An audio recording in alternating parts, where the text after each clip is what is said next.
Y'all know how this goes. Once again, as always, because the day I don't say this, that's when they come for me. I ain't got no damn money. Don't come for me. I can direct you where I got all of this from. This is all secondhand for people that did not have time to watch the news. Don't come for me. Anyways, let's begin. Let's get it. Green light, let's get it. Green light, let's get it. Green light, let's get it. I'm the future, I'm in it. Check score, I'm winning. Green light, let's get it. I just win. I'm on 10. What's up, y'all? I don't know how the hell did I get over there?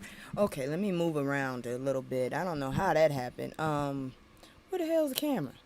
Alright, give me a second. I gotta figure out how the hell I'm all the way over here on the side. But hello, let me go ahead and say hello while I'm up here. Oh, Lord Jesus. Hello, motherfucker. Hello. And Hi. now, before I begin, like I said, I gotta do something about this. This is irritating the hell out of me. Give me a second. I gotta go get my camera. Oh, Lord, every time. Give me a second. Let me move the camera. Move the camera. God dang it. Which way was it? Nope, wrong way. There we go. Let me get up. Alright, there we go. All up in your face. Here I am. How y'all doing? It's me, Kisu. Let me lower this. I got a head, damn it. Nope. Up. There we go. Much better. Alright, much better. Anyways, hello. How you doing? It's Talk on It. We gonna talk about some stuff here. This has been a really fucked up damn week. I'm gonna tell you right now. I'm not even smiling about this shit. Hold on. Give me a second here. There we go. I'm not really in the mood for the bullshit. But, what I will say is this shit ain't... It's not some normal shit that's been going on this week, and especially those two hangings. I'm not even gonna play around with that. I got family from Mississippi. My family originates. My mother's side originates from Mississippi, so I don't know how to feel about that. But I'm trying to deal with the whole concept of this fucking government treating everybody's lives like we a video game or some shit, or this is a reality show. This is not a reality show. This is our fucking lives, and we going through it because of y'all ignorant asses. This is the most unprofessional fucking thing I've ever seen in my life. And I went to ChatGPT. I need to ask that motherfucker what his name is. But anyways, and they literally said this is not gonna sustain. This whole shit that they doing, the way they running this damn government, it will not sustain. I don't want to be a part of this bullshit. If that's the case, I really need to get my ass up out of here once I hopefully finish this degree, because this will not work. Okay, that's my, once again, as always, unhinged TED talk, I guess. I don't know. I got a little bit more to say later on, but we gonna move into the celebrity news, the little T in the beginning, and I'll be right back. This is, oh Lord. Oops. Oh, great. And then the smoke got me. So, Lil Nas X misses court date and enters treatment after arrest. You know you're doing that backwards and wrong. Alright, whatever. So Lil Nas X, whose real name is Montero Hill, is currently receiving inpatient treatment following the arrest on multiple felony charges last month. His attorney confirmed this outside a Los Angeles courthouse, noting that Hill did not attend the pretrial hearing on September 15th. Instead, his legal team informed the court that he is undergoing treatment at an undisclosed facility outside of California. Hill's attorney emphasized that they are prioritizing his personal and professional well-being, indicating that he is surrounded by supportive family and friends as he navigates the challenging time. Hill was arrested on August 21st after reports of a man walking nude along Ventura Boulevard in Studio City. I'm so glad I didn't have to deal with that phone call. I used to work for the 911. Whew, no. Upon police arrival, he allegedly used force against several officers, leading to charges of battery with injury on police officers and resisting an executive officer. Okay, so that's proof right there. It don't matter what color you are. As long as you got money, or you somewhere where you supposed to have money, they will not beat your ass down. Because let me tell you, if he had done that in any other place, I'm pretty sure he would have got his ass bruised the fuck up. Anyways, following his arrest, he was hospitalized for possible overdose before being booked. He later pled not guilty to the charge. How you gonna do that? People have video of you walking around in your tidy whities. I'm glad that it was blurred any further because I did not see you. I feel you have a little booty. I don't know why. Maybe because I've had to wash little kids when I was little, you know, that's what happens. The oldest person has to take care of the younger people. And quite frankly, I've seen enough ass that I don't want to see for the rest of my life. This is why I'm asexual, god dang it. This is probably why I'm asexual. I've been forced to take care of little kids while I was a little kid, and damn it, that's too much for a little kid to see. Shit. Anyways, see here now. Hill was ordered to attend 4 Narcotic Anonymous, that's it, meetings each week, reassuring fans that he would be okay after a terrifying experience. Okay, I don't know if it's true or not. Someone said he wasn't on drugs, because if he wasn't on drugs, dude is walking around butt-ass naked on Ventura Boulevard. I think anybody could get got on that, male, female, whatever the hell, you know what I'm saying? So, I'm not sure how terrifying it is really for him. Especially with the fact that he missed a court date. Shit, if it was terrifying, I'd have been at that court date just in case. If convicted of the felony charges, god dang, he got felony charges? Lil Nas X could face a prison sentence of up to 5 years. I don't know how that works with a gay guy. I mean, is that good or is that bad? Because, I mean, I guess it's bad for everybody because you're losing your freedom. But maybe you're not so worried about certain things. I don't know. His next court date is scheduled for November 18th. Meanwhile, his father has stated that Hill did not use illegal drugs, and has requested prayers and understanding from fans during this difficult time. The family is focused on ensuring he receives the necessary help and support to address his issues and move forward positively in his life and career. I don't know the life of a pop star or anything, but shouldn't somebody been around watching him anyways? And if he's not on illegal drugs and he's walking around singing and looking like he's a streetwalker and all this other shit, once again, I don't understand, because I got mental illness and I have yet to go outside butt ass naked, let alone down the street and just I don't have tidy what? Yes I do, I have one pair, but that's for girls. Anyways, I'm gonna move on, because yeah, I'm on a tangent. I'm not fully medicated, so I'm all over the place right now. I have been told not to call my family for a little bit, and I've also been told to go outside and touch grass. That tells you where I am with everything. I wonder, what do you think of this new motto? I have another one, but I kind of like this one. Anyways, what I always do and what I'm going to do right now is, before we get into the real fuckery, I'm going to show you my commercial. If you have any recommendations, any ideas on how I can get my numbers up, because, I mean, I be seeing some pages, I'm like, wow, your numbers are huge and this is shit. But anyways, let me go ahead and show you my commercial, and I'll be right back with a lot of fuckery. It's just me and the fam. It's just me and the fam. It's just me and the fam. It's just me and the fam. Yeah, yeah. It's just me and the fam. See my little Tay-Tay, that's my hype girl, that's my mascot. Little ones go for hours and some hours till we pass out. Stay inside the house, turned up with them racks out. Stay inside the house, turned. Alright, so like I said before, I do have connections with Mississippi. My mother is from there, so I'm very disturbed by this. And as you can see, it says second, not first, second man found hanging from the tree in Mississippi. The thing about it is, while I do appreciate them, highlighting this black man, regardless of anything, don't downsize the death of another. So the second man was found is actually Caucasian, and he's homeless. So I this is what I don't get. Who is the second one is actually Trey. The first one was actually the homeless guy, and I'm gonna talk about that in a minute.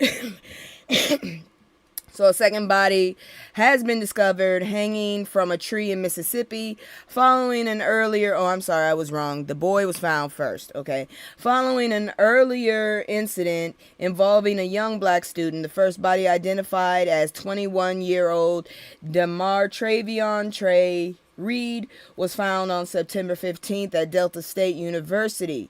Reed's death has raised concerns and speculations about potential foul play, especially given the demographic makeup of the university's student body. However, preliminary investigations have indicated no evidence of assault or foul play in his case. The second discovery occurred in a wooded area near Ameristar. That is a horrible name. Ameristar. Yeah, there it goes. Ameristar Casino in Vicksburg, where a 36-year-old white male believed to be homeless, so they don't even know if the man was homeless, Lord, was found hanging from a tree. The incident took place just hours after Reed's body was located. Authorities are investigating both cases, but they have stated that there is no indication that the two incidents are connected. In my opinion, I feel like somebody is trying to set up a damn war, one way or the other. A lot of this shit is happening very, consecutively. I think someone is like trying to set up some shit to go down. Like they are trying to bait motherfuckers with such a high temperature, as everybody keeps talking about, all this fucking temperature, high tension that's going on here. Fuck. So the Bolivar County Coroner's Office reported that Reed's body would undergo an autopsy at the Mississippi State Crime Lab for further examination. Please don't fuck up that baby's body, Lord. As investigations continue, law enforcement officials have stressed the importance of thorough examination and caution against jumping to conclusions about circumstances surrounding these tragic events. While the community is understandably concerned, the authorities have urged the public to await more information before making assumptions. Both cases remain open, and further details about the second victim are yet to be released. The situation, well, they did say the man's name, I can't remember it, but the 36-year-old, his last name starts with a V, I believe, and he's from Brandon, the Brandon County. Both cases remain, the situation continues to develop, and updates will be provided as more information becomes available. I'm just saying, I'm glad that they're focusing on that boy, but they might be focusing on him for the wrong reason, because not one but two men have already been discovered. The difference is skin color. That's it. Neither of them deserve to be treated that way, and I'm starting to feel like people are setting it up so it connects until it hits a goddamn dynamite. That's what I'm thinking. Maybe I could be wrong, but I feel like someone is trying to set this up so we can have a freaking nationwide nation war or whatever the fuck with these high temperatures going on. I'm just saying, it's getting nervous. It's getting scary. But anyways, moving on, because this is another reason why I'm really hoping this isn't like a setup. Look at this. Oh boy. Emotional content.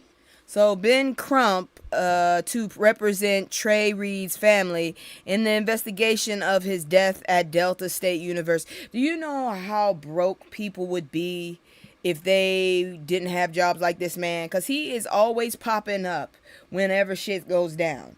I'm just saying, it is very suspicious to me. This man, let's just say that we didn't have all of this shit going down. A lot of high politicized people and publicized people would simply just have nothing to have, I guess. I don't know. I'm trying to figure it out. I'm not all the way medicated right now. My brain's going a whole different places. Just pray for me so I don't disappear, because I really feel like this is a rabbit hole that is just ridiculous, and it's all for gain. Civil rights attorney Ben Crump has been engaged by the family of DeMartravion Trey Reed, a 21-year-old student discovered hanged at a Delta State University. Okay, so my question now is, what's he supposed to do? He's a lawyer, not a detective. I'm just saying. What can he do that a detective or a special investigator or somebody couldn't do other than sue someone? I'm just wondering.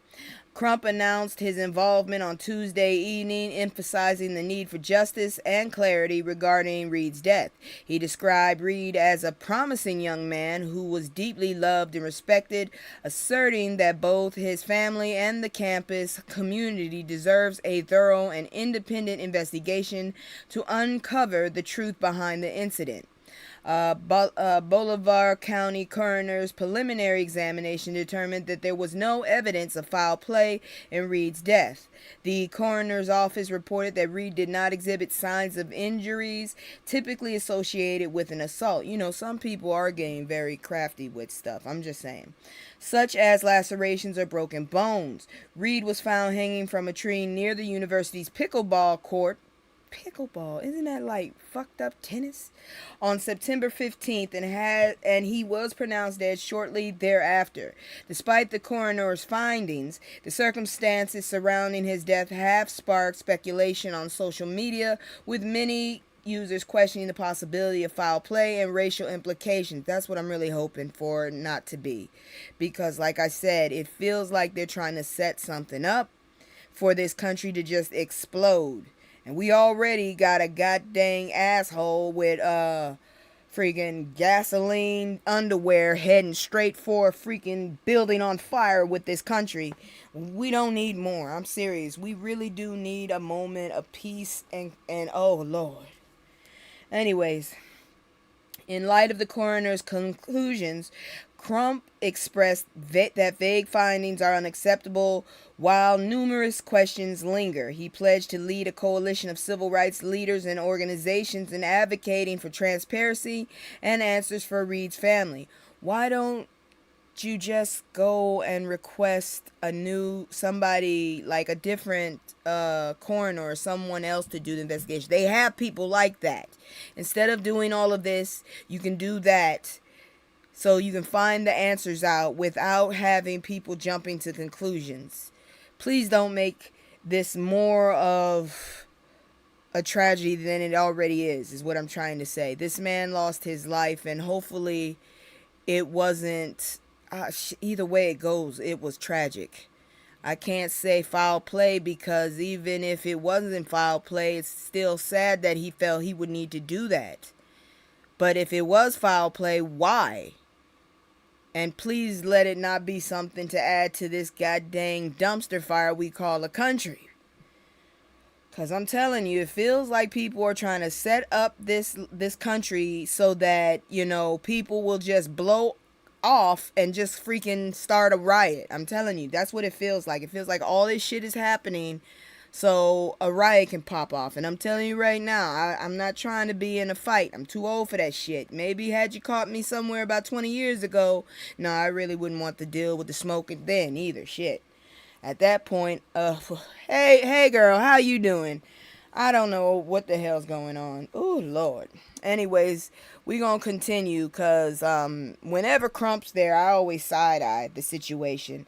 But I was just talking about not one but two lynchings have occurred, and I have covered about the man. He is white. I don't know his lifestyle, but they said he was homeless, and I'm looking over there at Fox News with the stupid ass comments they're saying, and I've been asking ChatGPT, this country ain't gonna last too long. I mean, it'll still stand, but it's gonna be shitty as hell for everybody the way it's being ran. Anyways, Lord. Crump's firm stance indicates a determined effort to ensure that the investigation into Reed's death is comprehensive and thorough. Please don't make it a spectacle. Yes, girl, you didn't know? One man, they had found a 36-year-old man. I had his name. I forgot what it was, but it looks like it might have been Russian or something like that. But the man was found over in Vicksburg, over in the woods behind a casino. Girl, this is ridiculous. And both were in Mississippi. I got family from Mississippi, but we gonna have to move on, because the fuckery is just ridiculous. Let's move. So, national parks to remove photos of enslaved man's scars, slavery information. These people trying to erase us so bad, but I'm going to tell you right now, the internet seems to be forever. My brain ain't gone bad. I remember all the shit I was taught. I couldn't believe so many people haven't been taught their black history. I keep running into black people that didn't know shit. I'm like, wait a minute. And then when I think back to it, it was my family that educated me more about my past and stuff. And then when I got older, I started to educate myself about this stuff. Who ever heard of a 6-year-old running around with a black history stamp collection? Good grief. And I read that book too. Anyways. So, felon Donald Trump has directed in his administration to eliminate photography and signage associated with slavery and racial injustice from national parks across the United States. This decision follows an executive order from March titled Restoring Truth and Sanity to American History. In other words, lying your ass off and whitewashing the fuckery, which mandates the Interior Department to remove content deemed reflective of a corrosive ideology. It's not a corrosive ideology. It's a corrosive fucking past, bastards. Y'all the toxic bastards that brought that shit. The man didn't just naturally have all that shit put on his back just because it was for fun. Woo! One notable image under scrutiny is the scourged back, a significant photograph from 1863 depicting the scars of a formerly enslaved man named Gordon. This image is recognized as one of the most iconic portraits of slaves from the Civil War era. I would think some of them stupid ass postcards would be. National Park Service spokesperson Rachel Paulitz has defended the initiative, arguing that the interpretive materials focusing excessively on negative aspects of the U.S. history can distort understanding rather than enhancing it. I just want to say this real quick. They're trying to erase us. I don't see nobody going for the Holocaust museums. I don't see nobody going. It's all I hear is anti-Semitism. Hello. How about anti-black? You keep doing anti-black and nobody seems to worry about it or say a damn thing. But when you say anti-Semitism, all of a sudden everybody wants to sit up there and act right. But never when you say anti-black. And I see a lot of anti-black shit happening around me lately. Shit. It certainly is fast forwarding my damn hair color. That's for damn sure. Whew. Anyways, like I said, I'm not fully medicated. Let's see here now. Going on. The executive order also tasked Vice President Cabbage Patch, who serves on the Smithsonian Board of Regents, with overseeing the removal of what the order describes as divisive race-centered ideologies from Smithsonian institutions. How can fucking facts be an ideology? That's just like me saying it's an ideology that 2 + 2 = 4. So, unless you're going to come out with some really confusing ass math, you can miss me. Oh, Lord have mercy. How the hell? Anyways, let's see here now. Trump has expressed strong disapproval of Smithsonian's current narrative, which is the facts, stating that it primarily highlights the country's failures rather than its successes and potential for the future. How can a history museum fucking... Damn it. Anyways, let's just be real and call a spade a spade. This country is honestly nothing to be proud about, okay? We've done some really shady ass shit, but then all we do is highlight the good shit. Vietnam War. Hey, let's talk about Cuba. We fucked up Cuba and Haiti. Hey, let's talk about those. Shit. Historian Jonathan Zimmerman has criticized the administration's approach, suggesting that it represents a significant increase in federal control over educational content. He noted that this move contradicts the prevailing belief that the education should be managed at the state and local levels. The order's impact extends beyond race, affecting discussions related to sexism, the alphabet mafia. I'm not going through all the letters, and indigenous people history, raising concerns about the broader implications for historical education and representation in American culture. You want to get back to land? How about y'all take y'all asses back home with y'all ignorant selves? I'm not talking to everybody. I'm talking about these motherfuckers. Get on my damn nerve talking about fight, white man, fight. Who the fuck you fighting? You won. You done sat up there and caused so much fucking disruption in everybody's fucking life and future. Who the fuck you fighting? Ain't nobody trying to fight your ass. We trying to get away from you. Damn it. All right, y'all. As you can see, I changed my look again. I do have another one. Real quick, tell me what you think. So this is this one. And let me see if okay, here we go. And this is the other one. Give me a second and tell me which one you like more. Because I don't know. I'm kind of feeling this model. But I still have another one. Let me go get it. And you tell me what you think. And then there's this one right here. Because my hair is like all curly right now. I had it braided up for a lace front. And then I unbraided it. Because, you know, some of us actually do have hair. We just don't want to fucking do it. Give me a second. I'm waiting for this shit to catch on. Alright, there it is. So, I'm not sure. Which one do you like? This one? Or the other one. I kind of like the other one, but I kind of like this one too. So tell me what you think. I'm going to go back to the other one because I need something to break up the monotony of reality right now. So I'm going back to that one. Tell me what you think. Anyways, we're about to go ahead and get into some more bullshit. This jackass I've never seen someone so annoying and irritating not understand he is not, you know, not wanted. Anyways, fuck. Let's check it out. And then the smoke got me. Oops. Sorry. Hold on. I done sat up there and messed something up. Give me just a minute. Alright, nope. What happened to my damn thing? I'm going crazy over here because apparently I done messed something up. Okay, there we go. Alright, so Trump revives threat to send National Guard to Chicago, calling black-led city a death trap. If y'all don't leave Chicago the hell alone, if they got lower crime, leave the motherfuckers alone. Whatever they doing right now, they doing it right. Let them stay that way.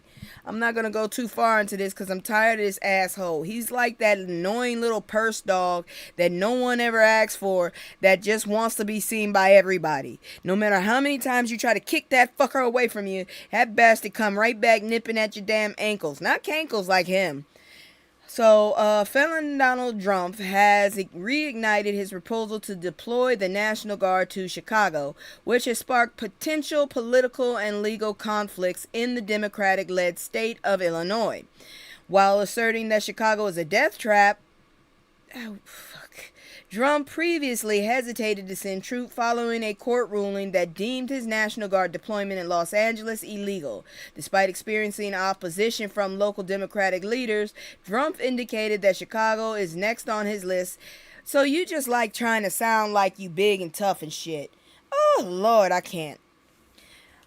Anyways, where was I? Despite experiencing opposition from local Democratic, Trump indicated Chicago's next on his list, sending the Guard to Memphis, where he found more cooperation. In response, Chicago Mayor Brandon Johnson signed an executive order to protect citizens' rights to protest and prepare for possible federal intervention, with the federal judge's ruling against Trump's military actions highlighted concerns over legality of such deployments.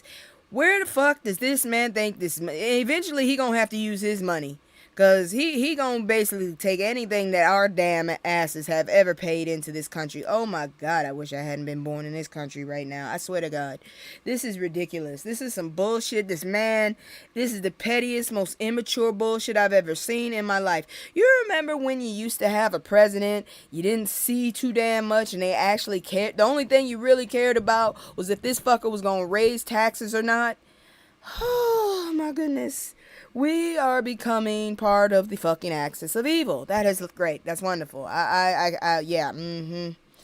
I can't take this shit. I promise you I can't. What the hell? I really can't pick one. Both are cute. Oh, girl, thank you. I kind of like this one right now. But, thank you for letting me know which one you thought. If it would stop acting up, I'll be good. Girl, this damn news and shit. Now the next story. The next story is just showing me pettiness a la carte. Because shit, man. Seriously, this one right here. Fuck. And then the smoke got me. DOJ quietly deletes study showing white supremacy outpaces all extremism. Nobody needs a study for that. Just go to the South and ask and they'll tell you. Oh, Lord have mercy. So, the Department of Justice has removed a significant study from its website that examined the rise of white supremacist violent extremism in the United States. I could have told you that shit. It started when Obama started, because they couldn't handle that. They were gnashing of teeth. But then this orange fucker came and opened the fucking gate, and we ain't been able to put them bitches back in since. The 2024 study titled What NIJ Research Tells Us About Domestic Terrorism was taken down just days after the fatal pew-pew of conservative figure and dick Charlie Kirk on September 10th. I guess this is going to get pulled off or I'm going to get arrested or something. I don't know. I miss when we didn't really care who the president was. Yeah, I miss it too. I miss when you didn't see that motherfucker every damn day and you didn't have to hear him every day. Oh my God, that man is ugly. Jesus, I hate the way his mouth is shaped. Ugh. The study revealed it looked like he's sucking dick. Really, it does. Every time he talks, it looks like he got a big one stuck in his mouth. The study revealed that white supremacy is currently outpacing other forms of terrorism and extremism in the U.S., highlighting an increase in far-right attacks and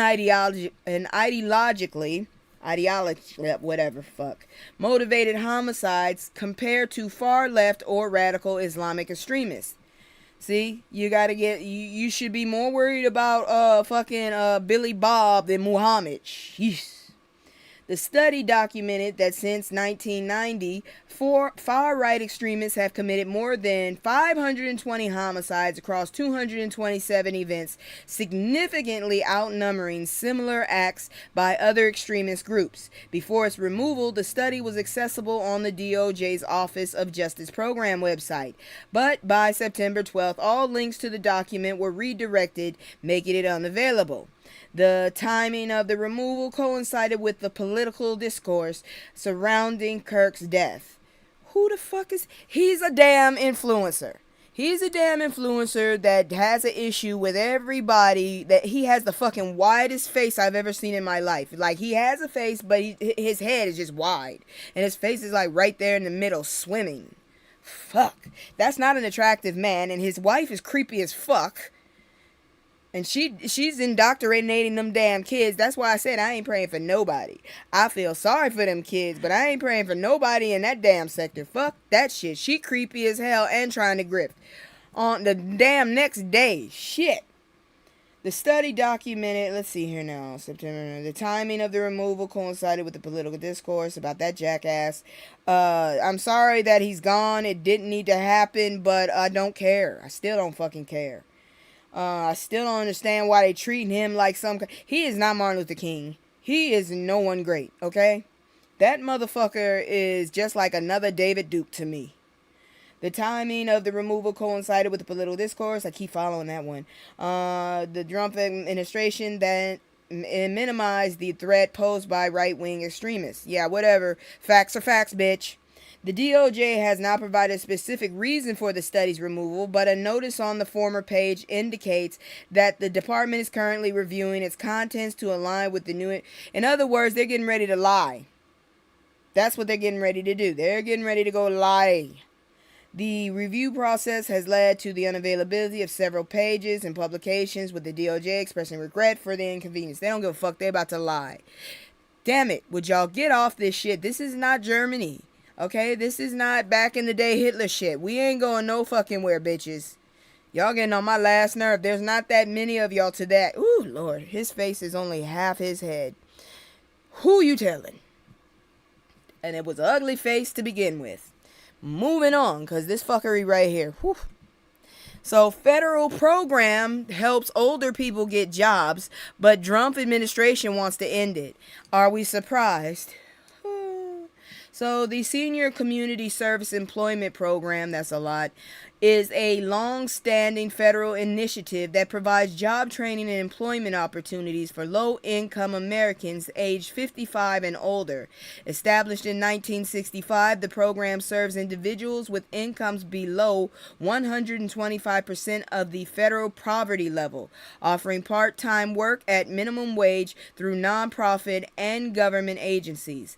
The program not only equips older workers with necessary skills, but also supports their re-entry into the workforce, as many struggle to find jobs due to age-related biases and other barriers. However, recent funding cuts proposed by the Trump administration threaten the program's continuity. I need these fucking rich fucks to understand that if you take all the fucking money, there will be none to go to you. We need some of it back, you jackasses. Oh my gosh, they're so stupid. Maybe it's because this asshole doesn't have long for this earth or something, but, you know, you can't take it with you. As that proverb says. I'm not going to cuss with that. As that proverb says, it is easier to get a camel through the head of a needle than it is to get into the gates of heaven. So, SCSEP plays a crucial role in improving the lives of its participants by promoting financial stability, mental well-being, and community engagement. Many older adults view the program as a lifeline that helps them manage expenses and enhance their self-esteem by providing a sense of purpose. The program has reported success in helping participants transitioning into the permanent employment, with estimates suggesting that up to 38% of the participants found jobs before the panorama. Additionally, participants often gain access to other resources such as affordable health insurance, and further training opportunities can significantly improve the quality of life. Please don't tell me this is one of their fucking moves where they're trying to go get old folks to be in the fucking fields. Stop it. We not letting our grandparents be out there like that. Shit. Despite its benefits, the SCSEP faces significant challenges, particularly due to funding cuts and the unrealistic expectations set by policymakers regarding job placement rates. Critics argue that these expectations do not consider the unique difficulties faced by older adults looking for work.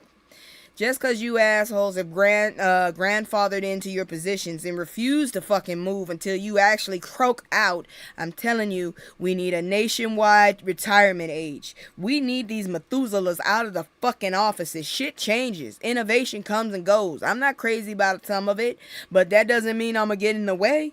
Jeez. Anyways, despite to enhance the program's effectiveness, experts suggest that implementing new success metrics that focus on the health and well-being of participants in addition to job placement, while alternatives to SCSEP are limited, some innovative workforce development initiatives, such as those being tested by AmeriCorps, show promise. Preserving and improving this is a very long ass acronym. SCSEP is vital for supporting older workers in a changing labor market. Shit, I'm almost up there, god dang it. So, you know, I would like to continue to work if I can or stay busy, because this shit right here I'm going through isn't for the birds. But moving on, because I really want to get this asshole out of my face as fast as I can. Trump declares smart people don't like him. Duh. That's all I'm going to say is duh. So, apparently, President Trump Drumpf stirred controversy by stating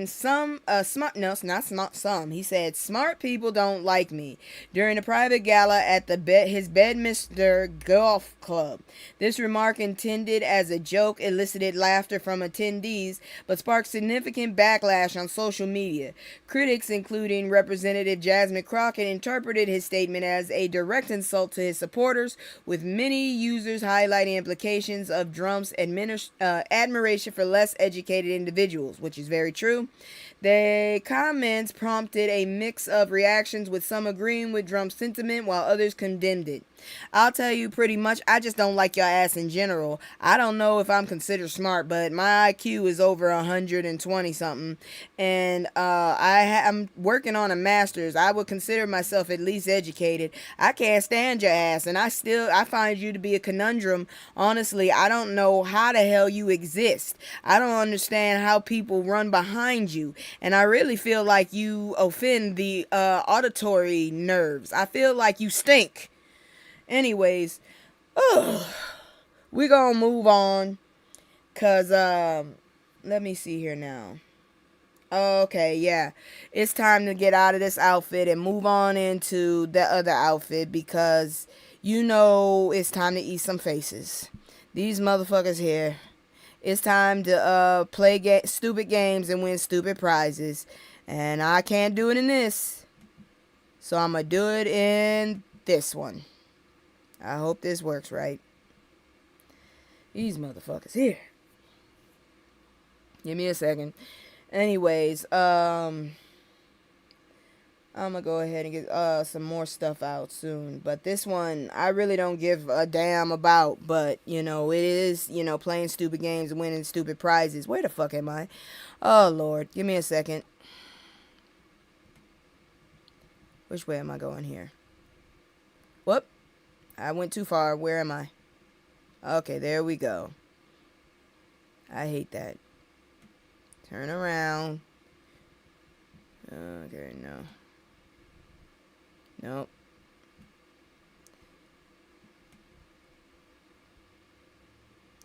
You know what? I hate this so much sometimes. I swear I do.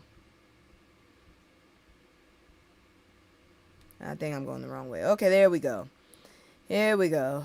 So I can look at the camera and everything. All right. So yeah, here we go. This is a struggle. It's always a struggle. Let's check this out, because some of the people deserve this shit, and I'm glad to give it to them. I don't want the second, I want this. I'm all in my head, swear I'm a wreck. I've been moving like a hot mess. Oh, sorry. Let me move this out the way so you can see the stupid shit. So, apparently, suspect arrested in theft of hard drive containing unreleased Beyonce music. Yo, why don't you just get a thumb drive, not a hard drive? I'm just saying, because it's smaller, I understand. Or at least keep that bitch on y'all. I don't know how you lost it, but shit. Kelvin Evans has been arrested for allegedly stealing hard drives, not one, but more, and other valuable items from a vehicle belonging to members of Beyonce's team. The break-in occurred on July 8th, just days before a performance in Atlanta, where 2 suitcases containing unreleased music, tour plans, and personal belongings were taken. I would have just took the personal belongings, honestly, because that's too much drama. Atlanta police have confirmed that while Evans has been charged with theft and is held on a $20,000 bond, the stolen items, including the hard drives, have not yet been recovered. The case is ongoing, with preliminary hearing recently rescheduled. I don't understand. They keep telling people you're guilty until proven otherwise, you know? I mean, you're innocent. I said it right the first time. You're innocent until proven guilty. But all I keep seeing is motherfuckers getting arrested on the smallest ass chance. And then half of the damn time they come to find out, how would it be left in an unprotected vehicle? That's right. That's my thing. Why would you leave all of that shit and your personal item? What the fuck were y'all doing? That's a question too. And I mean, seriously, Atlanta? God dang it. This heifer from Houston, I know her ass knows better than that. So she should have at least had enough sense to warn them. I know damn well. See, that's how my mama car ended up in over 100 miles away, thinking her neighborhood was safe. Shit.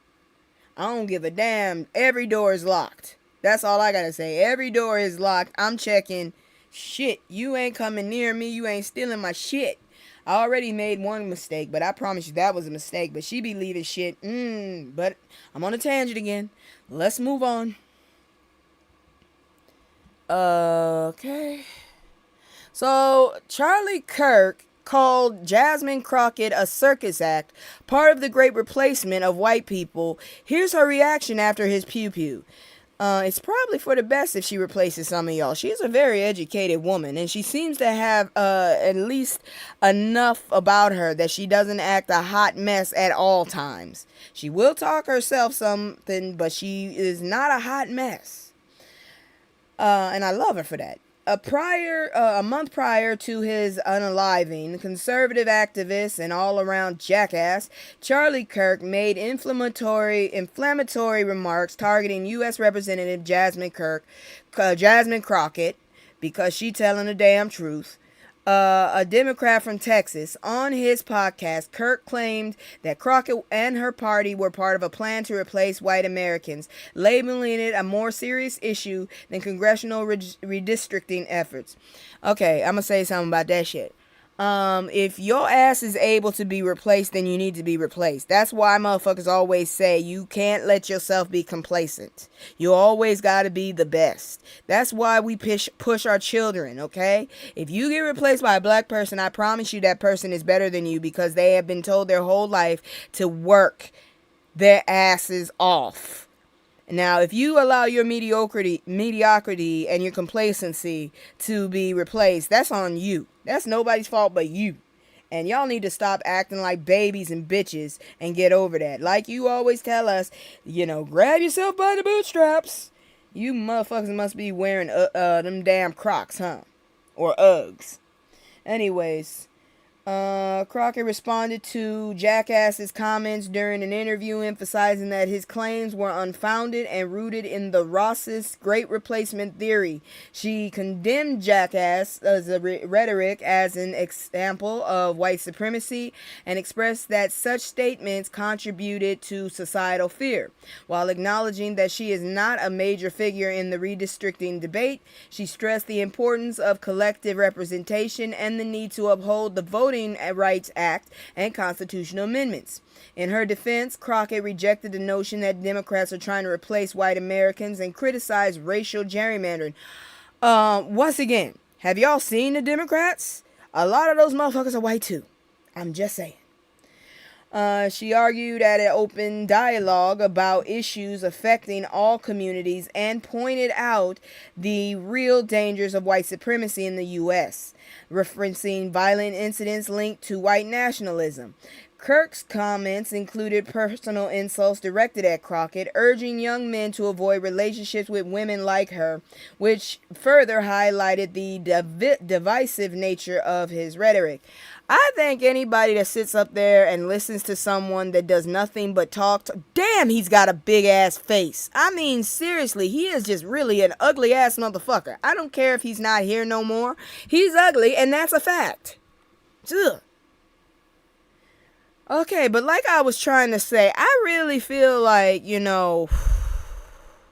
if you are literally listening to someone that doesn't know you personally, isn't giving you any kind of help, financially or even emotionally or substantially, you're a dumbass motherfucker if you actually do that. You are a fucking sheep. That's what you are if you go and listen to motherfuckers like that. I'm doing the news. I don't expect y'all asses to follow me. I wish you would, subscribe. But otherwise, I'm not expecting you to freaking do anything but live your life. I am not responsible for you. I'm only responsible for those that are linked to me. And I ain't trying to have no damn army. That's why I said I wish I could just get at least 1,000 followers. That's all I want is 1,000 followers. I don't want to be too big, and I definitely don't like being this small. But damn it, I don't need a big bunch of followers. Shit, I'm too private for it. I say a lot of shit, but there's a lot of shit I don't say. I'm just saying. Anyways, this one I had to read because it's just good that people are actually standing up for each other, and it's good that he got his ass handed to him in such a way. Cameron cuts Adrian Bronner's podcast appearance short after boxer makes female co-host uncomfortable. We need more motherfuckers doing that shit. That's all I'm saying. Stand up for your fellow man. Since everybody wants to talk about religion and stuff, that's technically what you were supposed to do if you actually read the Bible. In a recent episode of the It Is What It Is podcast, boxer Adrian Bronner created an awkward atmosphere by making unsolicited advances toward the female co-host, particularly focusing on the treasure stat Baby Wilson. I don't know what all that means. Despite the host's efforts to steer the conversation back to sports and highlight that Wilson's boyfriend was present, Bronner continued to pursue his flirtation, making the situation increasingly uncomfortable for those involved. That is what you call a creep. Cameron Giles, one of the podcast hosts, Giles or Giles, ultimately decided to intervene to protect Wilson from Bronner's advances. He firmly asked Bronner to leave, expressing his appreciation for Bronner's time while emphasizing the need to respect boundaries. Cameron even went as far as to pull out a bag of cash to compensate Bronner for his appearance, ensuring that the situation was handled without further escalation. I ain't gonna lie, but that is a player ass. That is a good ass. That's a man. That's a great ass move right there. I don't even want to put any ghetto ass connotations to it. That's a man. That's what we need in this world. Men like that, willing to fucking be like, look, let's shut this down. Here this ignorant ass motherfucker go again. I swear to God, I'm gonna block him. He about to send about 100 bitches, and I don't like it. Fuck. Anyways, you ever get that one person that don't know when to stop sending you shit in one day? Like, in the first fucking 10 minutes, all you hear is your phone going off and it ain't shit that you need. Yes, he did handle that masterfully. We need more people like that. Anyways, going back to this story, because it deserves attention. The incident gained significant attention to social media, with many users praising Cameron for defending his co-host and recognizing the discomfort women often experience in such situations. Commentators highlighted the importance of men standing up against disrespectful behavior, particularly in the context of black men supporting black women. While some critiques emerged regarding the focus on Wilson's boyfriend rather than her own autonomy, the overall response celebrated the protective actions taken during the episode. There's always somebody that wants to, just put a little bit of salt on the shit. We all understand that she should be able to handle herself, but damn it, if this man is willing to protect her honor without her having to ask for it, let him do it and let's praise him for it. Shit, I ain't got time for the bullshit for that. Moving on. University of California students, professors, and staff sue the Trump administration. I think we all need to do that shit. We all need to go ahead and go after motherfucker that whole regime right there. We all need to go and sue him for something. We all need to. I guess it's okay. Get your job over. I guess so. With what about what you said earlier. I was on a tangent, and I'm waiting to see if this motherfucker messages me about 500 more fucking times. Alright, so the Trump administration is reportedly leveraging civil rights laws to target the University of California system, aiming to restrict academic freedom and free speech. A lawsuit was filed by faculty, staff, student organizations, and labor unions representing UC workers in response to the actions taken by the administration, which recently imposed a $1.2 billion fine on the University of California, UCLA, and froze research funding due to allegations of anti-Semitism and civil rights violations. Why the hell does it only matter if you're Jewish? If you're anything else, they can walk all over your rights?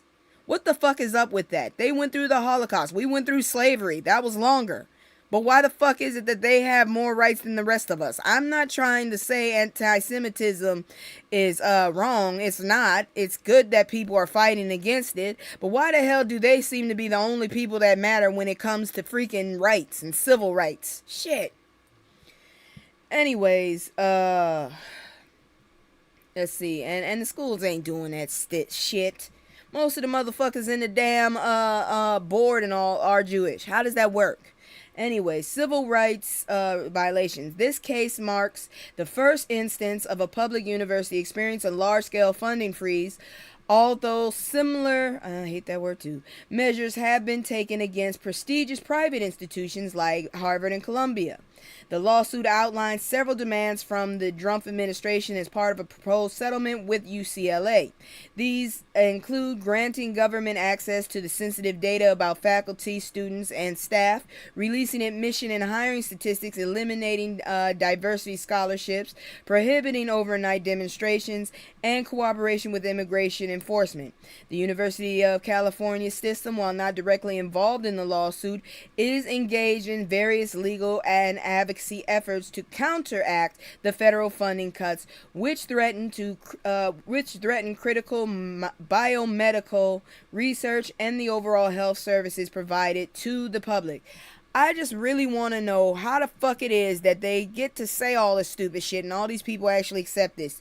And it's just like, dude, do you realize all the things you just said go completely against what this Constitution and this country is supposed to be about? This is not fucking Deutschland 2.0. Fucker. Anyways, the situation, let's see here now. Let's see, I already read that. Okay. Situation highlights a broader trend of federal investigations targeting not only the UC system, but also K through 12 districts across the country. The Office of Civil Rights within the U.S. Department of Education has initiated multiple investigations, and UC President James Milliken emphasized the significant risk posed to the institution, which relies heavily on federal support exceeding $17 billion annually. The administration's strategy appears to focus on reforming elite colleges, which it accuses of being overly liberal and discriminatory. Shouldn't people be able to study what the fuck they want? As seen in Columbia University's recent settlement, the financial repercussions stemming from these investigations are starting to set a precedent for other universities. Look, if y'all sit y'all asses up here and back down, they just gonna keep taking until you ain't got shit and you still ain't gonna get what you want. Because these motherfuckers just want that money to give to their friends. That's what they're planning to do. I don't know what else to tell you. They are trying to gut this fucking country. I'm telling you right now. These idiots have absolutely no idea that they can't handle this country by themselves. Moving on, though. I am not afraid of you. Senator Booker clashes with FBI Director Kash Patel over Trump's MAGA agenda. These fucking sycophants kill me. I really hate this little I don't hate. I can't stand this little cross-eyed twerp. I really can't. And I can't stand looking at him because it makes me dizzy. Fuck. He is all argumentative like this is one of his fucking podcasts. This is not a fucking podcast. This is people's lives, you dumbass. Everybody saw you fuck up that shit. And then come to find out your ass was in a fucking cafe in New York when this shit was happening. What the hell? During a recent Senate Judiciary Committee hearing, U.S. Senator Cory Booker and FBI Director Kash Patel engaged in a heated confrontation. The exchange escalated as Booker accused Patel of spreading falsehoods regarding the terminations of several FBI officials, which Booker and fellow Democrats alleged were politically motivated due to their involvement in investigations related to felon Donald Trump. Booker vehemently questioned Patel's integrity, referring to previous statements made under oath where Patel claimed no knowledge of any political retaliation against FBI personnel. They lied. I don't understand why any of these people got through if y'all actually believe they wouldn't lie. Booker raised serious concerns regarding the legality of firing FBI employees based on the cases they are investigating, referencing a lawsuit by former FBI officials against the Trump administration. According to the lawsuit, Patel reportedly acknowledged the illegality of certain terminations, but felt compelled to comply with the White House demands. When pressed on his constitutional authority to fire FBI employee, Patel deflected by stating the matter was under litigation and could not be discussed. Furthermore, Booker criticized Patel for reallocating a significant portion of the FBI's resources to assist ICE, arguing that this distracted from critical investigations, including those focused on crimes against children. The confrontation intensified as Patel took offense to Booker's inquiries and dismissed his concerns as divisive rhetoric. I can't stand these people so much. At this point, these hearings are performance. They're just putting on show for somebody. Because they're not getting rid of these assholes. We're all just going to have to go down with the ship, I guess. Fuck that. I'm getting the hell out of this country as soon as I get a chance. Let's see here now. As the tension mounted, both figures spoke over each other, with Patel insisting on his right to respond while Booker maintained control over his questioning time, ultimately leading to a tumultuous end to the hearing. This motherfucker ain't answering nobody. I don't understand why they even have these damn hearings if they don't do shit other than just yell at these motherfuckers. They should be able to actually do something like, look, motherfucker, we ain't gonna pay you for a month. How about that? You gonna keep listening to Captain Jackass over there that doesn't know what he's doing, but apparently has pulled enough strings with enough racist jackasses with enough power to get his ass back into office? Oh, there's so many questions. But moving on. I can't wait to get the rest of my medicine. I am so high-strung.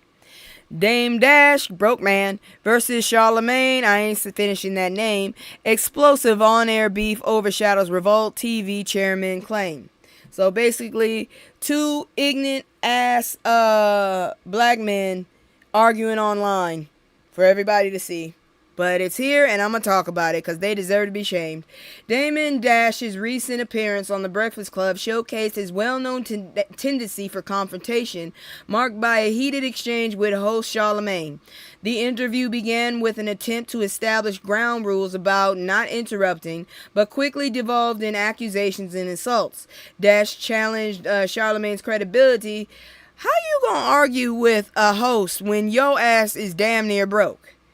You should be glad your ass is able to even be interviewed, if anybody even wants to interview you, because I don't remember any kind of music you actually did. I really don't understand why the hell you were so popular. Anyways, let me see here now.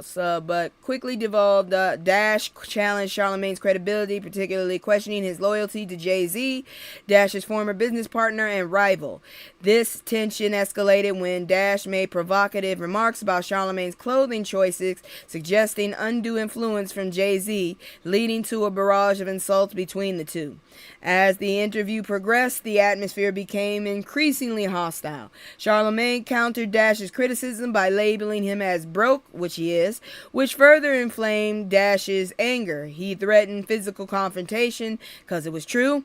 Did you see the Dame Dash interview? If you're down, it will crack you up. Girl, I ain't seen that shit. I'm sitting up here reading about it now, just trying to figure out what the hell. But both of them need to be shamed, personally. Dash took to Instagram. Hold on, where the exchange highlighted Dash's volatile nature, with both parties trading barbs like Det Dash. That's pretty damn good right there. Following the interview, Dash took to the Instagram to address Charlemagne directly. How's that directly when he went online instead of calling him or saying it in face? That's not directly. Warning against making false claims about him and asserting that he had evidence to back up his statements. Beyond the confrontation, Dash made significant announcements about, man, your sister is MAGA, okay? That should be enough. He claimed to be stepping in as a new chairman of Revolt TV for a month. A month? That's it? You're just a substitute. A role he suggested could lead to a permanent position if he successfully acquires the company. How are you going to acquire a company when you broke? Alright. However, this claim was disputed by the Breakfast Club Lauren LaRosa, who stated that he was not the chairman. Dash responded defiantly on social media, insisting on the legitimacy of his temporary role.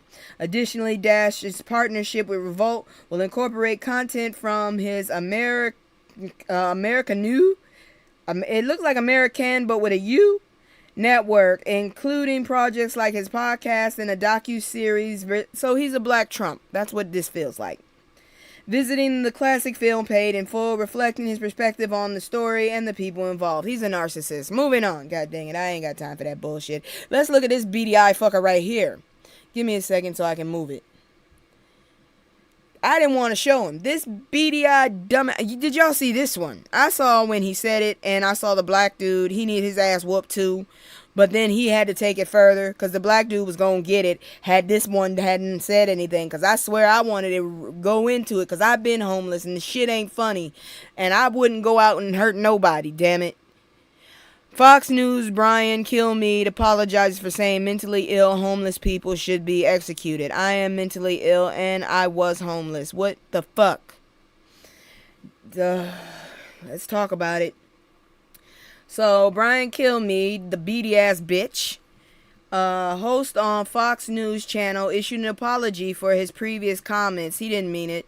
Advocating for execution of mental ill homeless individuals. The statement arose during a discussion on Fox and Friends program regarding the unaliving of that girl on that bus. Because I ain't saying that name. That is a fucked up. I'm sorry. I can't say the name. I'm sorry. I'm not trying to say she has a fucked up name. I'm just saying. That would be a fucked up thing for me to do. I can't say her name. But, you know, the girl, the one, yeah. By DeCarlos Brown Jr. I can say that name. It's easy to say that name. A homeless and mentally ill man. Bitch-ass remarks made in the context of handling homelessness and mental illness were met with significant backlash and went viral on over the weekend. During the segment, co-host... let's see here now. Co-host Sambo suggested that homeless individuals who refuse to help should face jail time, in which jackass, bitch-ass, controversially responded with a suggestion of involuntary lethal injection. His comments were criticized for lacking empathy and compassion for the homeless population, which are becoming more because of this fucked up regime. In his follow-up appearance, Jackass acknowledged that his initial statement was callous and expressed awareness that not all mentally ill homeless people are violent. He emphasized the need for empathy rather than punishment. I know you didn't with your jackass ass. All y'all do is bend over for that orange turd, and I still don't understand that one. So, bitch-ass's remarks drew sharp criticism from advocates for the homeless, with Christine Quinn, president of WIN, a homeless service organization, condemning his lack of humanity. She extended an invitation for bitch ass to volunteer at one of their shelters to better understand the challenges faced by homeless individuals. The incident coincided with heightened scrutiny of public figures and their rhetoric, especially in the light of recent violent events and the potential impact of inflammatory treatment. That's a bitch ass motherfucker. That's all I'm gonna say. I can't stand that motherfucker. I can't stand any of them. And I can't stand that black dude that is really, the things your family probably did for you. That's all I can say. The things if you ain't FBA, then I don't know. Maybe I'm wrong for it, but shit, I don't know what to tell you. Cause this shit right here, fuck. I don't know. I'm disgusted, and that's all I can say. But now I'm about to go ahead and switch up again, because now we're about to do our history. We're going to talk about some interesting stuff. It's the anniversary of the 4 little girls, but before that, we also going to talk about a woman who made a lot of strides and changes for us. Give me just a second so I can get back in outfit. There we go. And we'll be right back. I'm going to go ahead and do this history thing. And when I get back, we got 2 interesting stories to talk about. Be back. Yo, it's too many, hey, it's too many, yo, it's too many, yo, it's too many lies, look in my eyes, they know I'm the truth, knocking them down every time I step in the booth, we ain't got a lie, they know we the vibe, we living in proof, it's young conscious, shoot my life a movie, I live in a spoof, ain't no sticking around, I'm on the move, I'm checking the dudes, yeah, it's only us 2, so you know we copping that coupe, we on the roof, smoking dope, look at the view, yeah, we used to chill on the stoop, now we out here breaking the news, it ain't shit you. Alright, I'm back, and here we go. Flemmy P. Cottrell, the black nutritionist who changed the way we approach children's health. Lord, we need to listen to her now, because the people in charge, whoo. Anyways, Fleming Cottrell was a pivotal figure in improving children's health and nutrition, particularly among vulnerable populations. Her career spanned over 50 years, during which she championed food security and health education under the umbrella of home economics. Cottrell's approach integrated scientific principles to enhance household management, parenting skills, and childhood development. She believed that healthy families could serve as a foundation for diplomacy and societal progress. Focusing on the roles of women and children in achieving good living standards and global peace. Cottrell's educational journey began at Hampton Institute, where she shifted her focus to home economics after realizing its broader implications beyond cooking and sewing. Following her graduation, she became a director of home economics at Bennett College and later earned a doctorate in nutrition from Cornell University, becoming the first black woman to do so. Her work emphasized the importance of infant feeding practices and parental education to improve the health of black families. Cottrell's initiatives during World War II and her subsequent role at Howard University further solidified her influence in the fields of nutrition and education. In addition to her domestic contributions, Cottrell played a significant role in the international diplomacy through her nutrition studies and advocacy work. She highlighted issues such as hidden hunger and the impact of racial discrimination on health outcomes. Cottrell's travels across Africa and her involvement with the U.S. State Department demonstrated her commitment to social justice and her belief in power of education. She was instrumental in the development of programs like Head Start, so she started that. Interesting. Focusing on the well-being of children and families. I remember Head Start, never went there, but I remember it. Cottrell's legacy continues to inspire efforts in nutrition and family health today. Well, that is Miss Cottrell. We're not going to stop because we got a few more stories to go. And this next one, it needs a lot of attention. It's the anniversary. I didn't even think about it. Remembering the 4 little girls. But, let's see here now.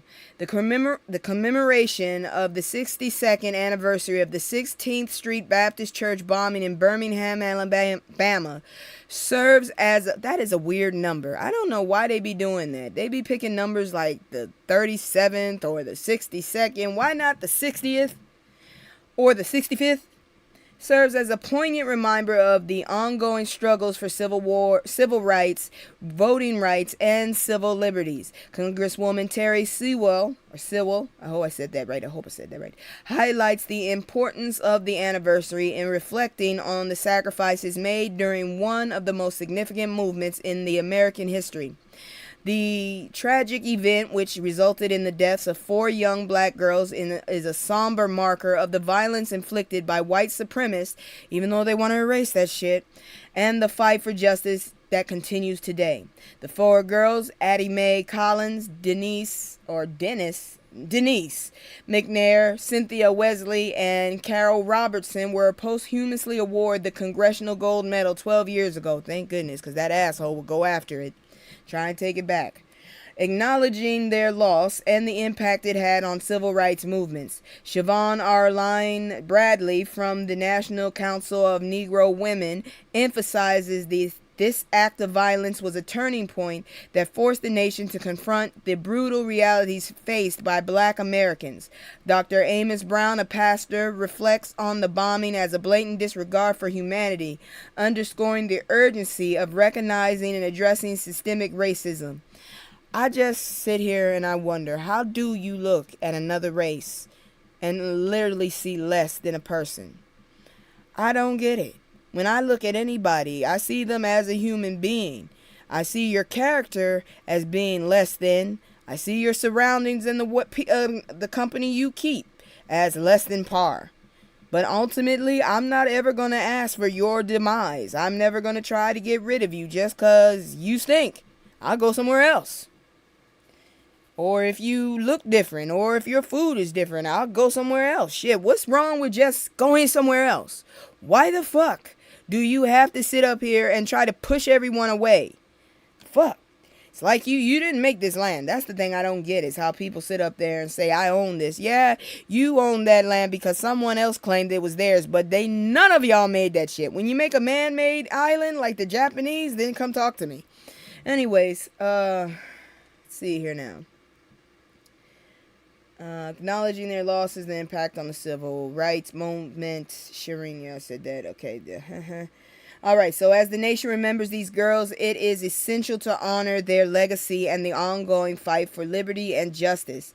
Sarah Collins Rudolph, the sister of Addie Mae, stands as a living testament to the tragedy, carrying both physical and emotional scars from the bombing. Arline Bradley calls for a celebration of their contribution to the freedoms enjoyed today.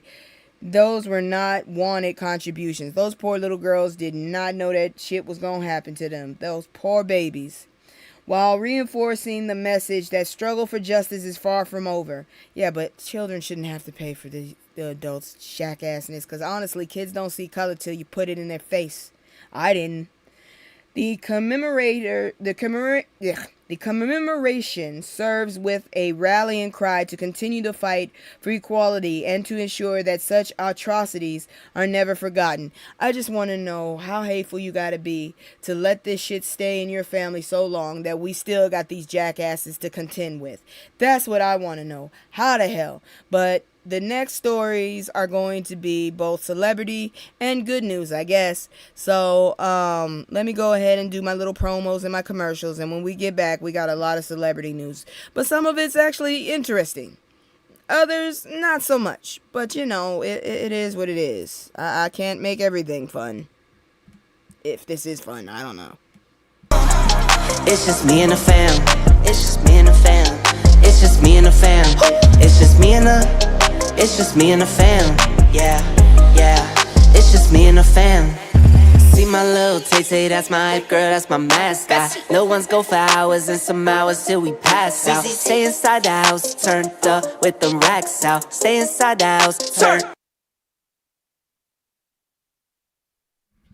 Look. I know what I said, but I still got to do the promo, so I didn't forget, I just did it backwards.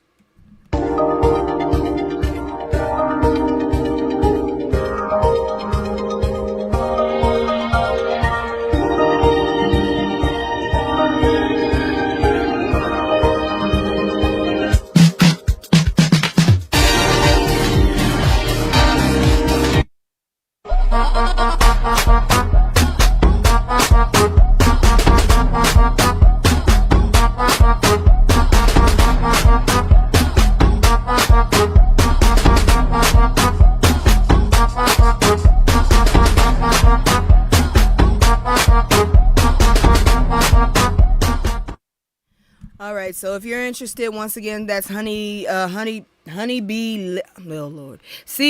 honey lips. That's what it is. CBD honey lips. These nails do not work on this hand. I gotta change that. Anyway, CBD honey lips. If you are interested, you can find her on Threads, Instagram, and Twitch. Alright, here we go. Yeah, this stuff right here. Celebrity news. I still can't believe... Oh, there it is. Ain't nobody got time for that. All right, so good news for everybody, I guess. Tremel Tillman makes Emmys history with his Severance win. So let's see here now. The 40... Okay. Tremel Tillman made history by becoming the first black man to win an Emmy for an outstanding supporting actor in a drama series for his performance in Severance. Okay. Have we had someone win an Emmy as the star? I'm curious. I gotta go check that out. In his backstage comments, he acknowledged the contributions of previous black actors, including Andre Braugher and Michael K. Williams, expressing gratitude for their influence on his work. Tillman emphasized the honor he feels to be part of a legacy shaped by these artists, showcasing the significance of representation in the industry. During his acceptance speech, Tillman paid tribute to his mother, crediting her unwavering support throughout his journey. He highlighted the profound impact of maternal love on his life and career, stating that she was there for him when he needed her most. This personal acknowledgement reflects the foundational role family plays in achieving success, especially in challenging fields like acting, where aspirations often meet adversity. Tillman's character Seth Milchick in Severance is central to the show's exploration of race and identity with a corporate environment. He articulated the importance of portraying Milchick as a character who is conscious of race and the dynamics at play in a predominantly white workplace. Tillman expressed his appreciation of this part being of a creative team that actively engaged with these themes, reinforcing the relevance of race in storytelling. His journey into acting, inspired by his peers in medicine, underscores the importance of pursuing one's passion despite societal expectations. Well, congratulations, Mr. Tillman. Never seen the show, but I'm very sure it's very good. Moving on to other good news. Actually, let me go and do the little good news thing because I haven't done that in a while.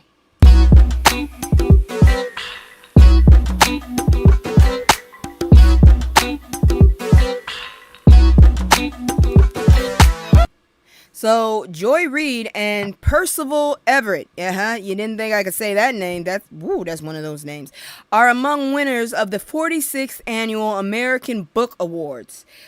Let's see here. The 46th Annual American Book Awards have recognized several notable figures, including former MSNBC host Joy Reid and acclaimed author Percival Everett and John Edgar Wideman.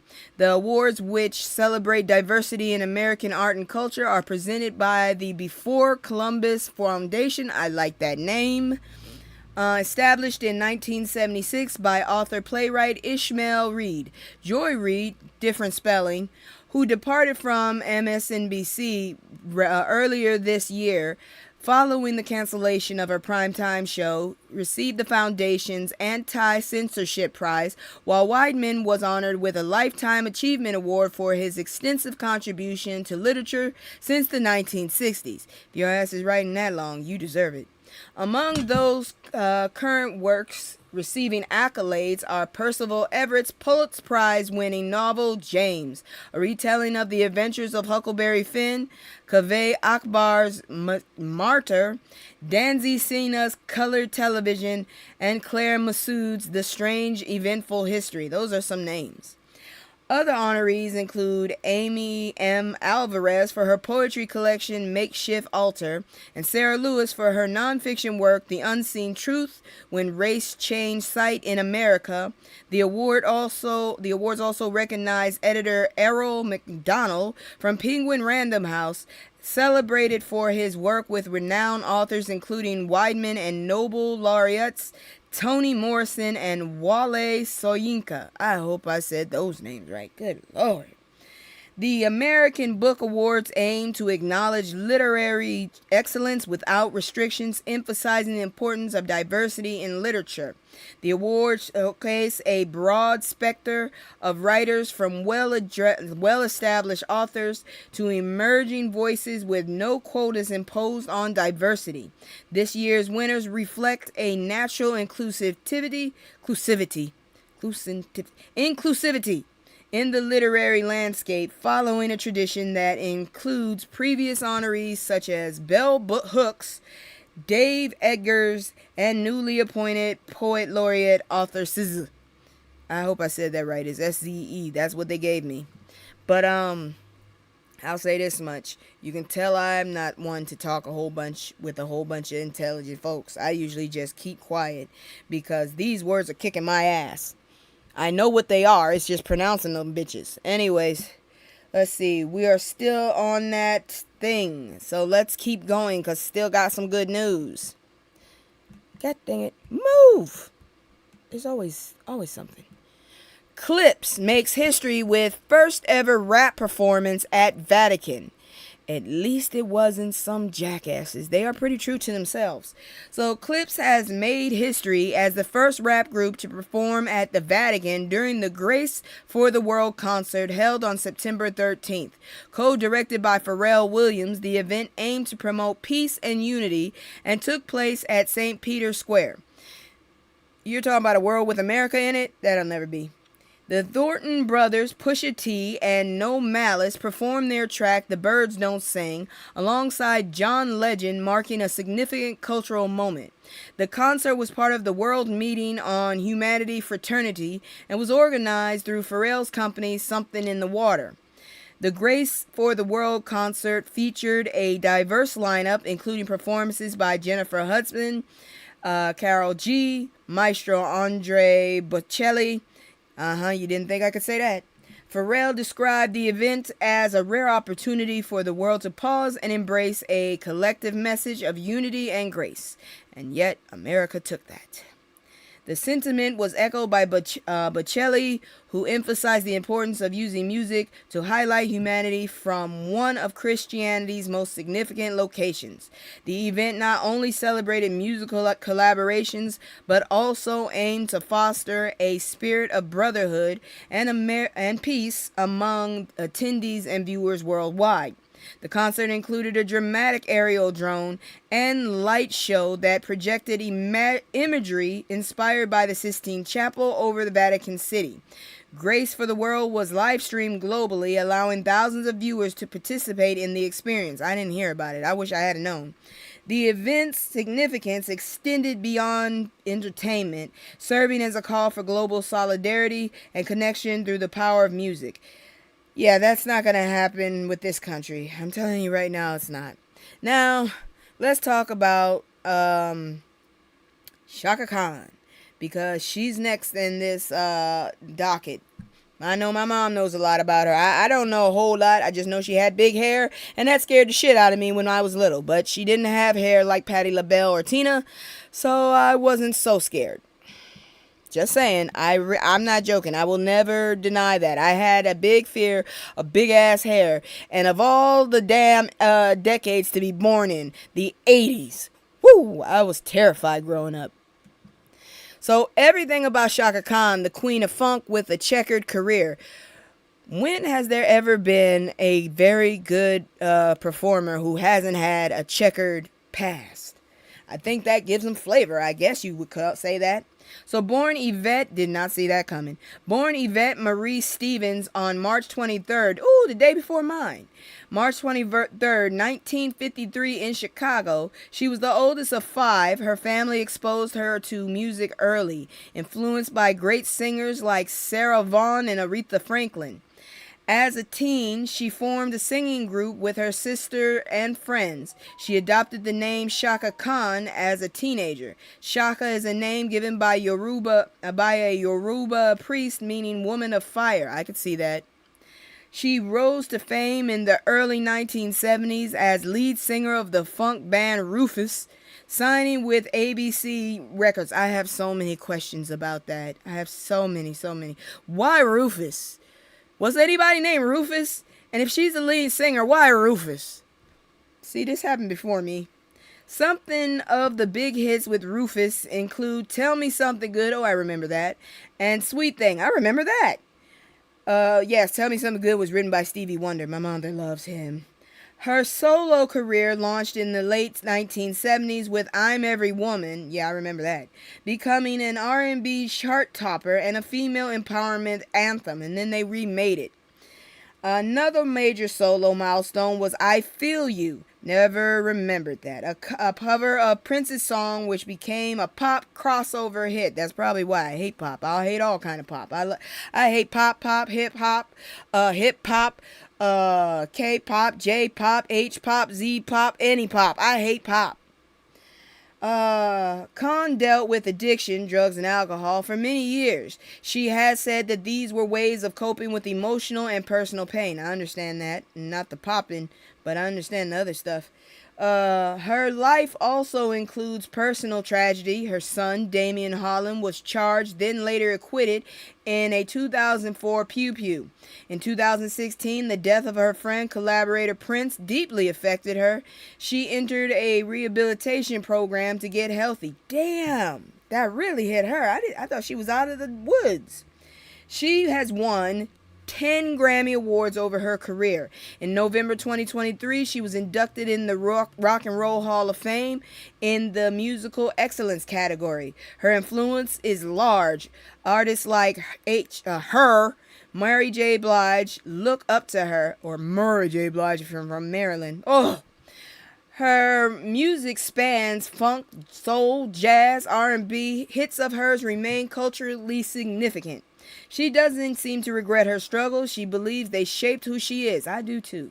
Though she earned iconic titles like Queen of Funk, Khan herself has expressed some discomfort with genre-limiting labels. She sees her music identity as broader than just funk. How the heck did she get Khan, though? They didn't explain that. They explained her first name. They did not explain the Khan. Why is she Khan? Why did she stay in a group called Rufus? I have so many questions again. I need to talk to an adult, someone older than me. Why is her name Khan? I still don't understand that. And Rufus. Will anybody explain Rufus to me, please? I have so many questions. Anyways, moving on to what I would say is more a medical story than anything else. So, yeah, I'm still want to know about Rufus, though. I'm so confused with the Rufus. Here we go. We are at war. God dang it. I was so confused by Rufus, I forgot. Okay, so Lori Harvey on PCOS, endometriosis, and years of being dismissed. I felt gaslit. I'm not sure, but I think I have endometriosis. I'm not sure about that PCOS. They thought I might have it, but they tested me. I don't have it. So, Lori Harvey, a model and entrepreneur, has long felt that something was wrong with her body despite being repeatedly told by her gynecologist that she was fine. After years of frustration and debilitating symptoms, including severe menstrual pain, sudden weight changes, and skin issues you would never know, she was finally diagnosed with polycystic ovary syndrome and endometriosis by a specialist. I need to go see that specialist. These conditions, which affect many women but often are underdiagnosed, provide Harvey with clarity and understanding of her long-standing health issues. I can't explain the Rufus part. Long answer on that. Okay, one day I need to sit down with you and I just need to ask you questions then, because I'm gonna call my mother, but right now I can't because she told me to go touch grass today. She said, well, she didn't tell me to touch grass, but she told me to go outside and go for a ride. So yeah, she told me I was driving her crazy, and I told her, no, it's okay. And I told her I'm already there, so she then told me in so many words to go touch grass. That's basically what she told me to do today. So yeah, but yeah, let's continue to talk about this chick here. The conditions which affect many women but are often underdiagnosed provided Harvey with clarity and understanding of her long-standing health issues. The experience of women, particularly black women, in seeking medical attention for reproductive issues is often marked by frustration and dismissal. Research indicates Research indicates that black women face a higher likelihood of misdiagnosis and longer periods without answers of conditions like PCOS and endometriosis. I think I'm going through that right now. Harvey's narrative highlights the emotional toll of being told to ignore pain and the impact of societal perceptions that can lead to women questioning their own experiences. I'm going to tell you right now, I haven't felt the usual pain I'm used to since I've been on, a lot of shit. Since I've been on, birth control. I haven't felt that many pains. Plus, I lost a lot of weight from depression and all that stuff. But anyways, that's neither here nor there. Let's see here now. Harvey's narrative highlights the emotional toll of being told to ignore pain and the impact of societal perceptions that lead to women questioning their own experiences. The medical community's bias contributes to a culture where women's pain is often minimized. With the right diagnosis and treatment, Harvey now feels more comfortable in her body more than ever before, stating she has never felt more at home in herself. She emphasized the importance of speaking out about these issues, not just for her own healing, but to advocate for others, particularly, again with this word. Yeah, pretty much. Harvey's story serves as a call to women who continue to struggle with unrecognized health problems. Harvey's story serves as a call to action for greater awareness and acknowledgement of women's health issues, urging that everyone deserves to feel at home in their bodies. I tell you one damn thing, you not gonna sit up there and practice on me though. You not gonna sit up there and do what you did to my ancestors. I'll be damned about that. I found out I'm DNA related to old girl, the one with the cervix thing. Yeah, I don't know about that. I'm nervous to go outside. I'm usually medicated whenever I have to go to the doctor, whenever I talk to the doctor. I'm so high strung right now. It makes, I'm not good. Not good around people right now. I'm working on it though. All right, so let's move on. Next story, still in health. Yeah, this was wrong. This is not health. I'm sorry. This story was supposed to go before this. But celebrity, and I guess it's health because it's alcohol. Michael Jordan's son is being punished for his DUI charges in the most hilarious way. So let's talk about what he did. So, on February 4th, 2025, Marcus Jordan, son of Michael Jordan, was arrested in Matlin, Florida. I told you, ain't no good in Florida. I'm just saying. Police found his blue Lamborghini SUV, I've never seen that, stuck on train tracks. Apparently, the car had recently fled a traffic stop by Seminole County Sheriff's officers. Officers noticed signs of intoxication, slurred speech, smell of alcohol, bloodshot, glassy eyes. He was confused about his location. Sounds like he was. A field sobriety test was conducted, which he reportedly was unable to complete satisfactorily. He was shit-faced drunk, is what they would say.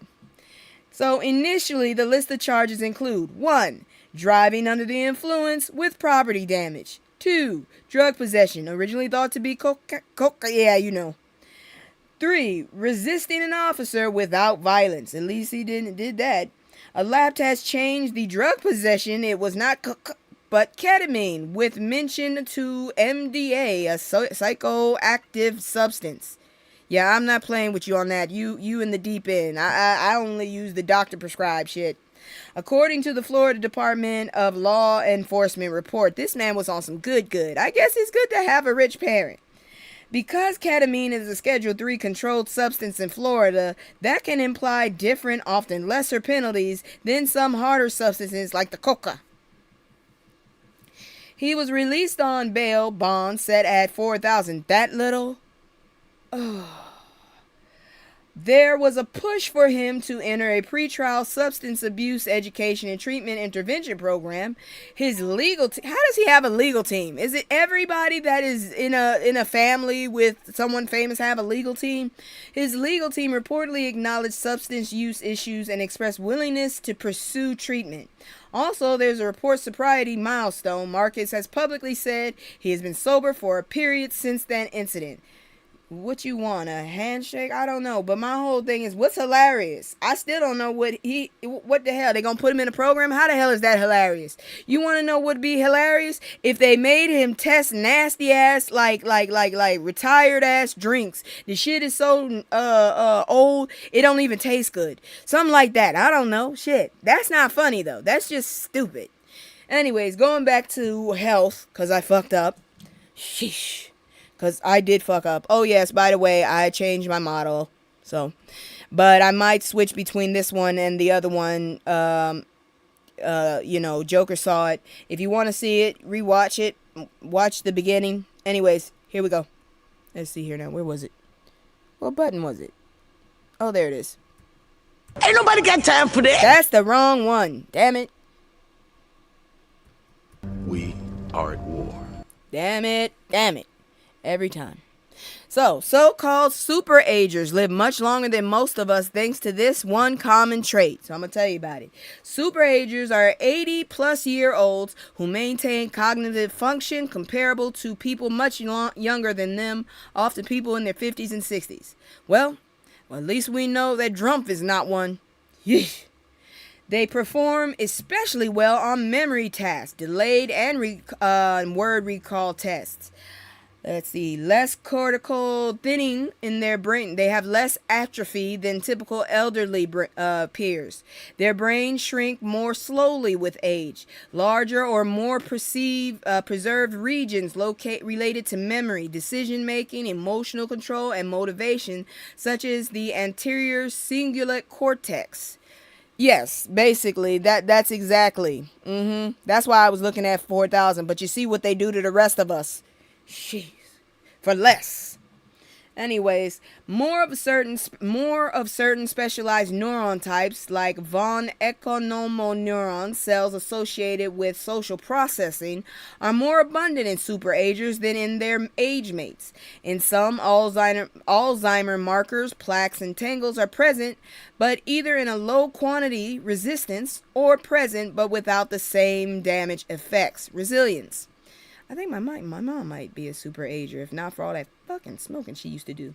Anyways, they have strong social connections. Superagers tend to be social, maintain strong relationships, value autonomy, and stay engaged with others. Oh, I'm going to go see a superager soon. Cool.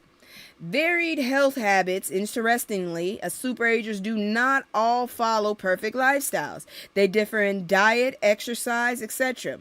The thing that seems more consistent in their social engagement and cognitive activity.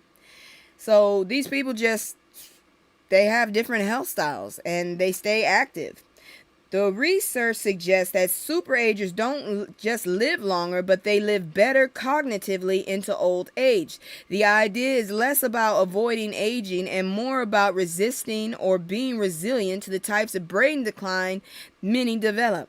Because their brains are biologically different in ways that support memory, decision-making, emotional regulation, etc., superagers may avoid to delay many of the impairments typically in their later years. This is likely contributed to longer, healthier lifespans. Black woman named Daniela Hines gave birth in... I'm sorry. That's a whole different story. So sorry. But yeah, that's what you need to know about it. They're living good. They're enjoying their lives. This man definitely is enjoying his life. I could see his ass sitting down and having a good drink. Just a little one. Then, getting back up to dance and celebrating. Maybe he plays cards at night too. Who knows? But the man looks happy. That's for sure. Anyways... Moving on from him, we're going to go ahead and talk about some more health. This is the last health story, but this one, I didn't get it, but I had to talk about it, and then we're going to do our palate cleanser. And if you guys want, I do have a fashion show. Some questions about it, though. Anyways, check this one out right here. Finally, I know my buttons. We are at war. But I still can't do that. What is the age of superagers? Superagers are usually over 80 years old. So annoying. There we go. Superagers are usually 80 years old. But yet, they still have the vitality of people in their 50s and 60s. Alright, so... Okay, so here we go. Why this black woman's newborn baby has become an instant celebrity. Have y'all seen, I just want to bring this back up because I'm adamant on people understanding where I'm coming from. Have y'all seen that damn Coco Melon? The singing kids, the 3D. I saw them when I was in China teaching. They had the biggest heads ever, but I figured, them kids, the parents would have the same. Them parents are shaped like regular folks. Those heads should not never come out of a woman's body. That would be instant death. Them some big-headed kids. I saw one of them models. They had the mama model and the baby model was in her lap. That motherfucker was huge. Ain't no damn way a baby coming but from there. That's all I'm saying. But let's talk about her. So go check the commercial out. I'm telling you, that commercial scared the hell out of me. I'm like, that woman should still be in traction if she lived through that. Anyways, a black woman named Daniela Hines gave birth in a Florida hospital. I'm so sorry, ma'am. After the baby was born, hospital staff allegedly refused to clean or wash the baby in a timely manner. Because of the delay in cleaning the baby's vernix, the natural white waxy coat that many babies have after birth, was still present on the skin. Photos of the baby still covered in vernix were posted by the family or shared publicly, and those photos went viral on Instagram and social media.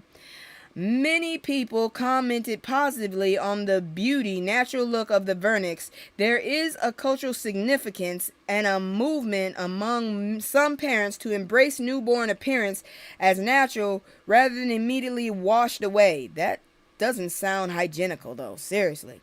Some reactions also involve critiques of hospital protocols or assumptions around the cleanliness of what newborns should look like, especially in black families, natural birth, and aesthetic communities.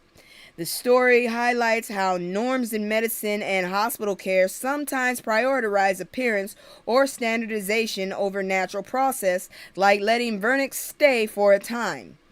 It raises awareness of how black mothers' experiences in maternity care can differ or involve subtle pressure related to aesthetics, hygiene, and adherence to expectations. It also invites conversation about embracing natural features and resisting shame or stigma about what a natural newborn looks like, especially in cultures or contexts where cleanliness has certain expectations. Well, she didn't. I don't know what it was, but personally, I plan to try and have a home birth myself, because this right here is terrifying, and I don't trust the damn hospitals right now with the CDC as it is. But now I'm going to go ahead and do my little commercial again. If y'all have any recommendations, if you like what I'm doing, if you don't like what I'm doing, if you have something to say, comment down below. Just don't come at me wrong. I will delete it, and then I will drag your ass. No, I will drag your ass, then I will delete it. But anyways, I don't mind people telling me, you could have done this better or something like that, but just don't come at me like halfway out your neck. I ain't got the patience anymore. I'm working on it, but I ain't got it. Anyways, remember to please like, share, subscribe, because I really don't understand what's going on with my numbers. I wish I knew. That's why I'm always asking people to please give me recommendations or suggestions. But anyways, here go my commercial. I'll be right back. It's just me and the fam. It's just me and the fam. It's just me and the fam. It's just me and the. It's just me and the fam. Yeah, yeah. It's just me and the fam. See my little Tay-Tay, that's my hype girl, that's my mascot. Little ones go for hours and some hours till we pass out. Stay inside the house, turned up with them racks out. Stay inside the house, turned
Thank you for telling me. I didn't know. Let me go back over. Okay, so they looking for a damn wallaby.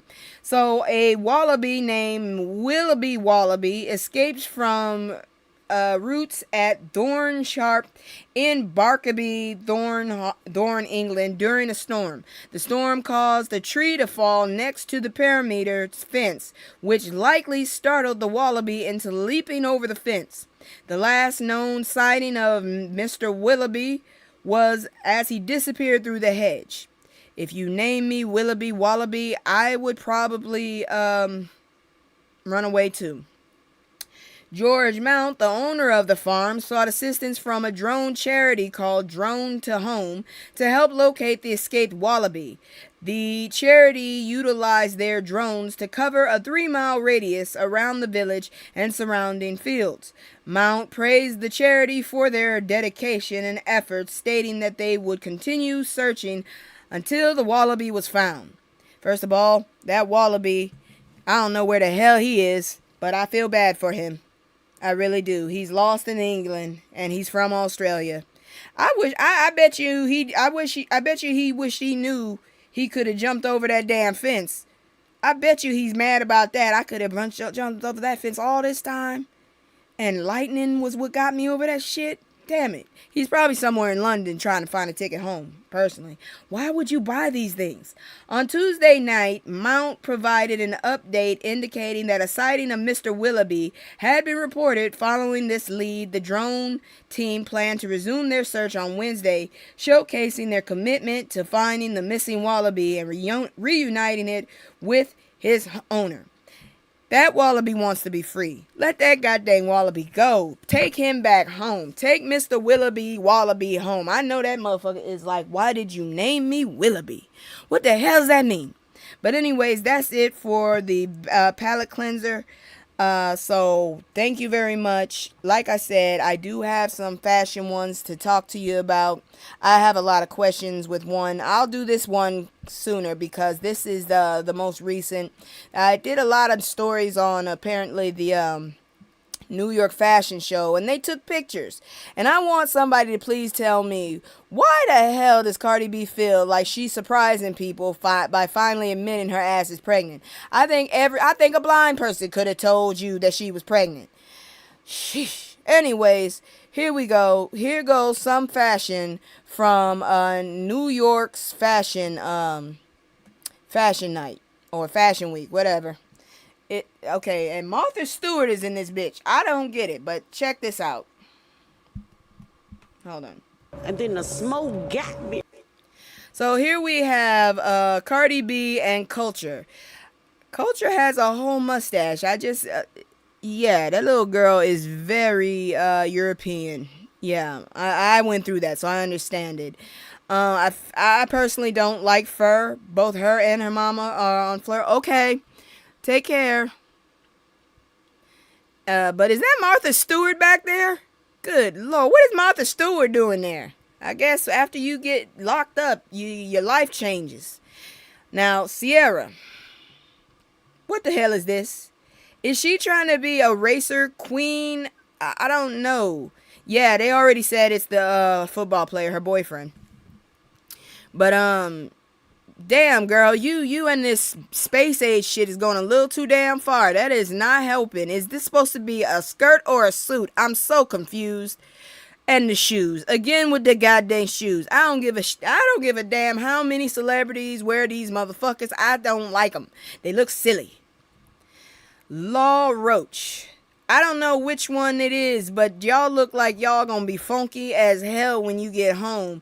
That shoulder blade is killing me. Oh, Lord have mercy. And can he see? I bet you those his natural eyes. Can he see? You know, I don't give a damn if they ain't wearing no shirts under these. I know damn well, right now, god dang it, that they gonna come out of this sweaty and funky. I just feel like they gonna have to get a shower right after they wore this shit. It looks like it's hot.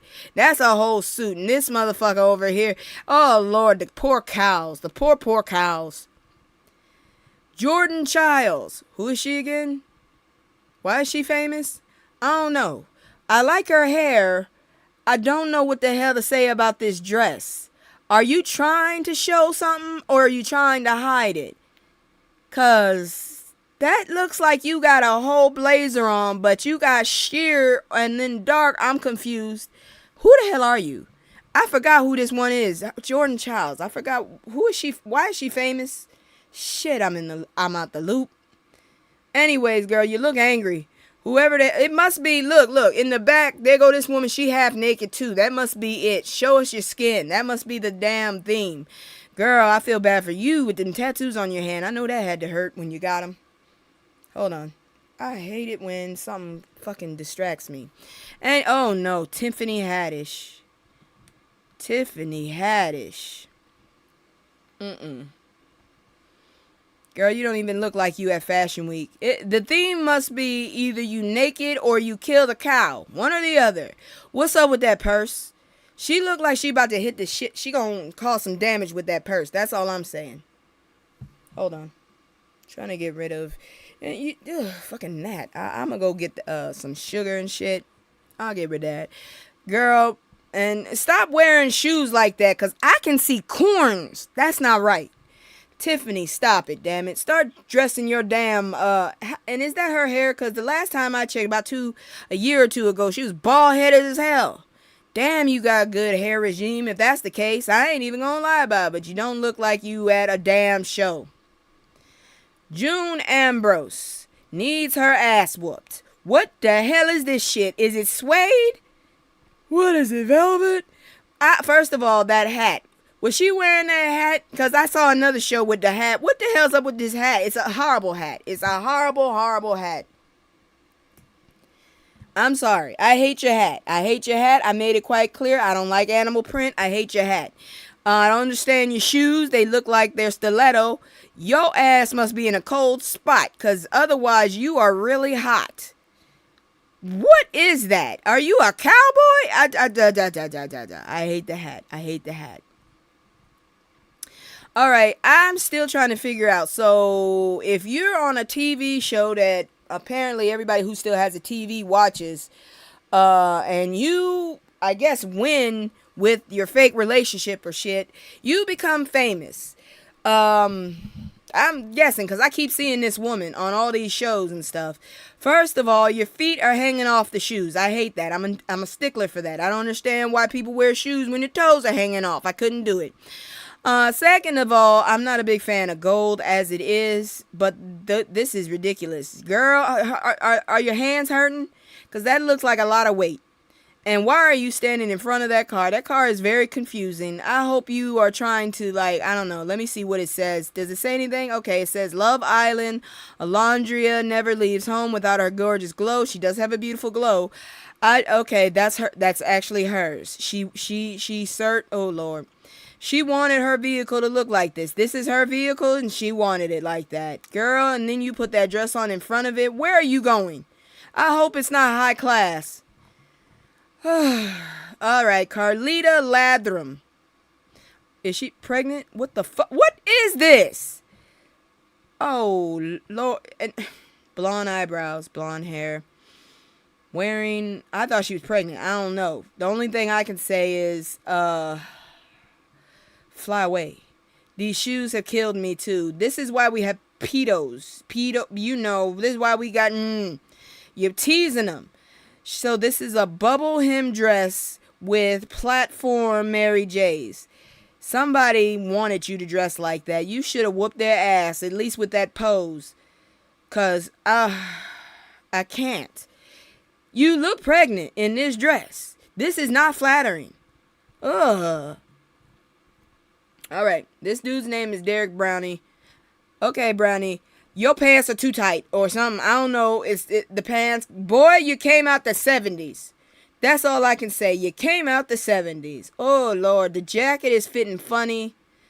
The pants are throwing me the hell off because they look like they too tight. But then when you look down, they're not too tight. It's just funny hemmed.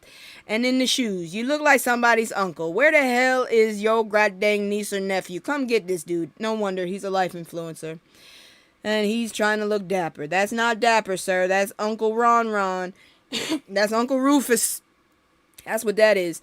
That's Uncle Rufus sitting up there talking about you got to coordinate. That's what that is. You wrong for that shit. You are channeling You are channeling solo Andre 3000. When he was doing the Hey Y'all, that's what you're doing. You're channeling him. Taylor, her name is Coward. I'm so sorry. Now, see, my cousin told me I need to get one of them piercings. I ain't doing it. Them glasses are not helping your face, lovely. I can't see your face, and you look naked. Great. You're naked with knee-high boots. Wonderful. Well, I don't understand why you got all this brown accentuation, and then all of a sudden, here's this red tie. And the glasses are not doing you no favors, ma'am. Not especially with the way them bangs are doing it. Are you supposed to be one of those nerdy but yet sexy girls in a rom-com? I didn't know our life really was a TV show. I want off. Now, Mary's gonna always be blonde. I don't think the last time this woman's hair was any other color, it was when she was talking about real love. Girl, you ain't got no bra on, and I can tell because I can see the flapjack. Girl, your body ain't what it used to be. Please start dressing your age, ma'am. You're a beautiful woman, but these outfits ain't holding you like you think they are holding you. Your age is coming in. That waist ain't snatched. I'm sorry. Just stop it, please, ma'am. I love you to death, but you need to like wear your age. You are not, girl, your body is great for your age, but not for the outfit. The outfit is trying to say 25. You are not that. Girl, you're starting to look a little like Vivica. That's scary. She is always going to be blonde. I swear to God. Oh, no. These two. What the hell is this? She looks like she's going out somewhere. He looked like he gonna go party in his room, in his wet room, and listen to some disco. I'm waiting for, all I can hear is Pusher Man. I'm your Pusher Man. That's all I can hear every time I look at him. I want to go watch Crooklyn now. This is what this man's clothes are telling me. I'm gonna go back in time. Oh my God, he looks like one of those TV show people from the 70s. Well, for good or bad, I guess. You know, I ain't seen this woman in forever, but she looked like she's scared as hell, and somebody done put her up on this screen to take this picture against her will. You know this one, pure love, and back to the balance. I never know what the hell this woman is saying. I never figured out what the hell she was saying. She be mumbling, da-da-dee, da-da-da.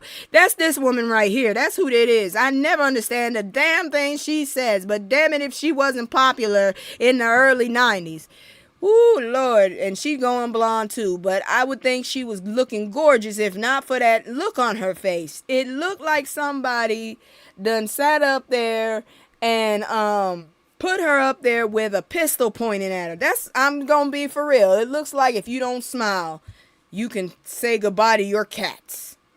It must be leather. The theme must be leather. God dang. Girl, I'm glad you got that coat on, because that clothing is not accentuating you like you think it is. I'm sorry.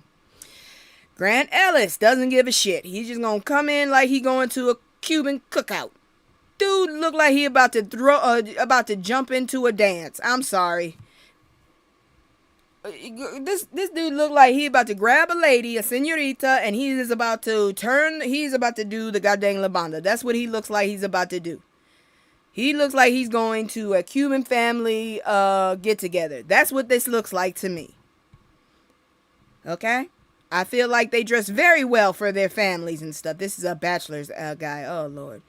Girl, he do look like he about to go to a Cuban cookout.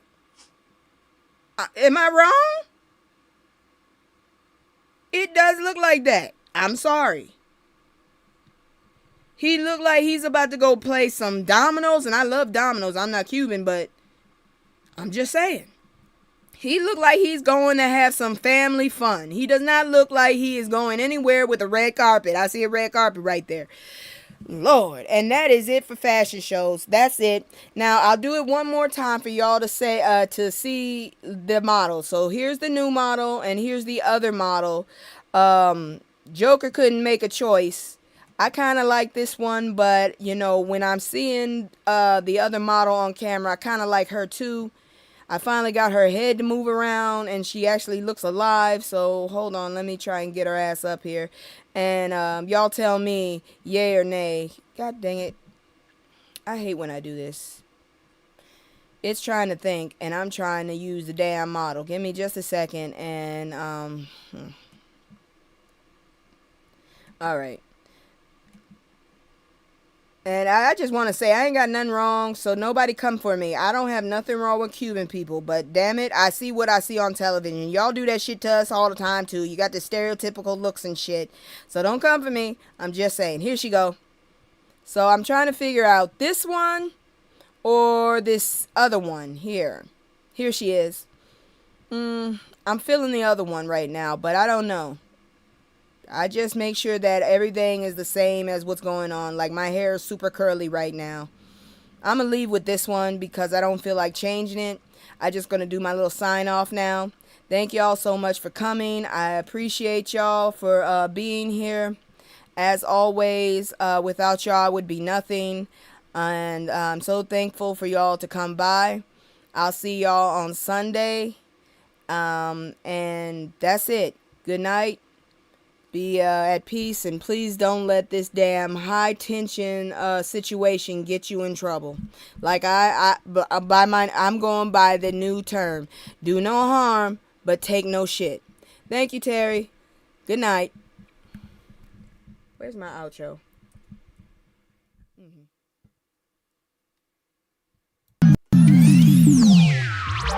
I can't stay. No, I always gotta go. Playing house, this ain't a home with my soul. On the road, I can't stay. No, I always gotta go.